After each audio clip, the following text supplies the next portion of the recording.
Hey everyone, welcome back to the channel. I know this isn't our usual content. This channel is all about tech, innovation, and the future. But with everything unfolding right now in the Middle East, especially the war between Iran and Israel, it felt important to pause and talk about it.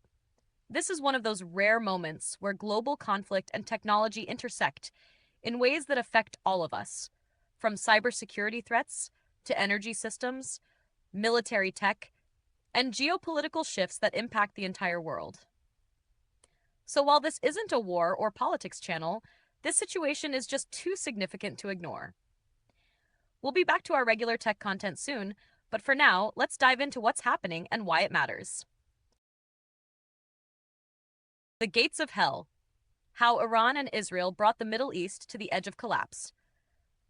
By June 2025, the Middle East had become a tinderbox, and this week, the match was struck. In the early morning hours of June 22nd, the world awoke to news that the United States and Israel had jointly launched a massive air assault on Iranian soil. Codenamed Operation Midnight Hammer, the strikes targeted Iran's most heavily fortified nuclear facilities, Fordo, Natanz, Isfahan, as well as key military and government installations in Tehran. This was not a sudden war. It was decades in the making, an accumulation of grievances, ambitions, proxy wars, and diplomatic collapses that have finally erupted into open conflict. 1. The Road to Ruin: 40 Years of Tension. The animosity between Iran and Israel began with the 1979 Iranian Revolution, when the Western-backed Shah was overthrown and replaced by Ayatollah Khomeini's Islamic Republic. The new regime immediately branded Israel the Little Satan and severed diplomatic ties. For the next 4 decades, Iran's leadership built an ideological identity around opposition to Israel. Hezbollah in Lebanon and Islamic Jihad in Gaza were funded and trained by Iran. Israel, in turn, responded with covert operations, cyber attacks like Stuxnet, assassinations of Iranian nuclear scientists, and strategic bombing campaigns against Iranian assets in Syria and Iraq. Throughout the 2000s and 2010s, Israel repeatedly warned that Iran's nuclear ambitions were an existential threat.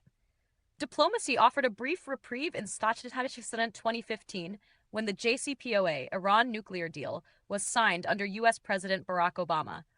But in 2018, Donald Trump withdrew the U.S. from the deal, reimposing harsh sanctions. That single decision accelerated the spiral. 2. A World Without Restraint: The Fall of Diplomacy. Between 2019 and 2023, Iran steadily expanded its uranium enrichment. Inspectors were blocked. Enrichment levels crept toward weapons grade. Meanwhile, regional militias aligned with Iran, Hezbollah in Lebanon, the Houthis in Yemen, militias in Iraq and Syria, escalated attacks on U.S. and Israeli interests. The world watched in slow-motion horror as deterrence faded and brinkmanship took their place. In 2023, Israeli intelligence publicly released satellite images alleging Iran was months away from a nuclear warhead. In 2024, Iran launched its first direct missile strikes on Israeli territory after an Israeli strike killed IRGC commanders in Damascus. In 2025, as Donald Trump returned to the White House with a hardline national security team, the U.S. embraced Israeli Prime Minister Yoav Gallant's increasingly aggressive stance toward Tehran. Both leaders agreed the time for preemption had come. 3. June 2025. The war begins. In the dead of night, waves of U.S. B-2 stealth bombers crossed into Iranian airspace, striking Natanz and Fordo. Simultaneously, Israel launched its most daring raid yet, using F-35s and drones to strike high-value targets in Tehran itself. Evin Prison, a notorious symbol of political repression, was bombed. IRGC leadership compounds were hit. The Fordo facility was reportedly severely crippled, according to U.S. sources. Iran's retaliation was immediate and brutal. Ballistic missiles rained down on Tel Aviv, Haifa, and Beersheba. Civilian casualties were high. Over 400 Iranians and at least 24 Israelis have been confirmed dead so far. Thousands more are injured. 4. The wider implications: the Strait, the oil, the alliances. Iran's parliament has voted to potentially close the Strait of Hormuz, through which 20% of the world's oil supply flows. This would be an act of economic warfare, not just against the West, but against China, India, and the global south. Meanwhile, Russia has publicly supported Iran, with reports of emergency military coordination underway in Moscow. Iran's foreign minister called Putin our strategic partner in resisting American imperialism. China has condemned the strikes but is focused on preserving energy stability. The EU and UN have issued desperate pleas for de-escalation, though their influence is minimal in this fast-moving inferno. What happens now? 3 paths to a future. Path 1. Regional conflagration. If Hezbollah opens a northern front against Israel, and if Iran follows through on Hormuz, the war could engulf Lebanon, Syria, Iraq, Yemen, and even Saudi Arabia and the Gulf states. U.S. bases across the Middle East could become targets. Oil prices would skyrocket. Global markets would plunge into chaos. A major war would be on. Path 2. Controlled burn. The U.S. and Iran may choose to bleed each other through limited strikes, avoiding escalation into full war. This would mean months of tit-for-tat missile attacks, covert sabotage, cyber warfare, and more civilian death, particularly in Lebanon, Gaza, Iraq, and Israel.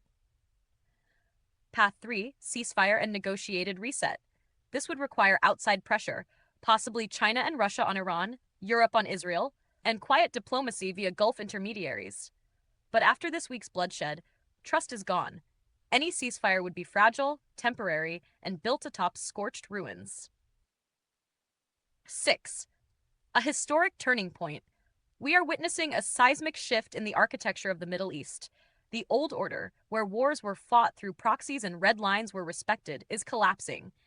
For the first time since the 1980s, Iran and Israel are in direct, sustained combat, and the United States has joined the battlefield.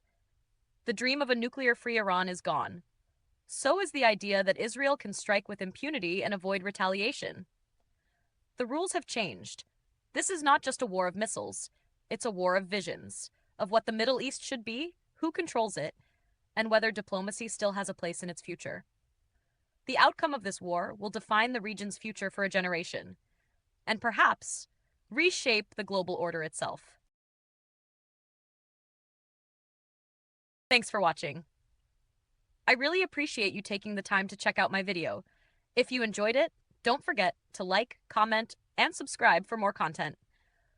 Your support means the world to me and helps the channel grow. Stay tuned for more videos, and let me know in the comments what you'd like to see next. See you in the next one.